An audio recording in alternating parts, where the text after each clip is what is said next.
Les fables de Jean de La Fontaine.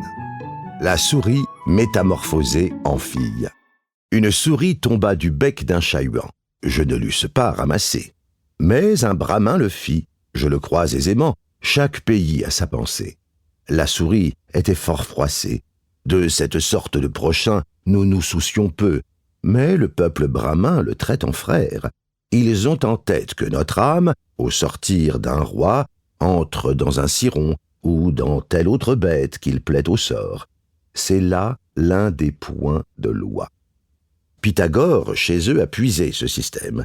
Sur un tel fondement, le bramin crut bien faire de prier un sorcier qui le logeât la souris dans un corps qu'elle eût eu pour hôte au temps jadis. Le sorcier en fit une fille de l'âge de 15 ans, et telle et si gentille que le fils de Priam, pour elle, aurait tenté plus encore qu'il ne fit pour la grecque beauté. Le bramin fut surpris de choses si nouvelles. Il dit à cet objet si doux, « Vous n'avez qu'à choisir, car chacun est jaloux de l'honneur d'être votre époux. En ce cas, je donne, dit-elle, ma voix au plus puissant de tous. »« Soleil, s'écria alors le bramin à genoux, c'est toi qui seras notre gendre. »« Non, dit-il, ce nuage épais est plus puissant que moi, puisqu'il cache mes traits. Je vous conseille de le prendre. »« Eh bien, dit le bramin au nuage volant, es-tu né pour ma fille ?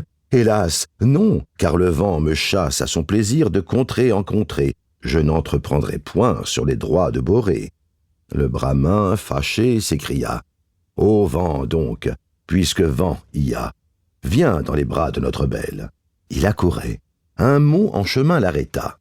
L'éteuf passant à celui-là, il le renvoie et dit « J'aurais une querelle avec le rat, et l'offenser, ce serait être fou, lui qui peut me percer. » Au mot de rat, la damoiselle ouvrit l'oreille. Il fut l'époux. Un rat. Un rat, c'est de ces coups qu'amour fait, témoin tel et tel. Mais ceci soit dit entre nous. On tient toujours du lieu dont on vient. Cette fable prouve assez bien ce point, mais, à la voir de près, quelque peu de sophisme entre parmi ses traits. Car quel époux n'est point au soleil préférable, en s'y prenant ainsi?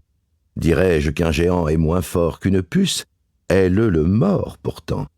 Le rat devait aussi renvoyer, pour bien faire, la belle au chat, le chat au chien, le chien au loup. Par le moyen de cet argument circulaire, Pilpay, jusqu'au soleil, eut enfin remonté. Le soleil eut joui de la jeune beauté.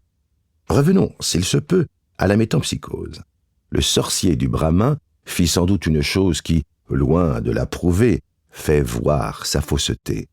Je prends droit là-dessus contre le bramin même, car il faut, selon son système, que l'homme, la souris, le ver, enfin chacun, aille puiser son âme en un trésor commun. Toutes sont donc de même trempe, mais, agissant diversement selon l'organe seulement, l'une s'élève et l'autre rampe. D'où vient donc que ce corps si bien organisé ne put obliger son hôtesse de s'unir au soleil? Un rat eut sa tendresse. Tout débattu, tout bien pesé, les âmes des souris et les âmes des belles sont très différentes entre elles. Il faut en revenir toujours à son destin, c'est-à-dire à la loi par le ciel établie. Parlez au diable, employez la magie. Vous ne détournerez nul être de sa fin.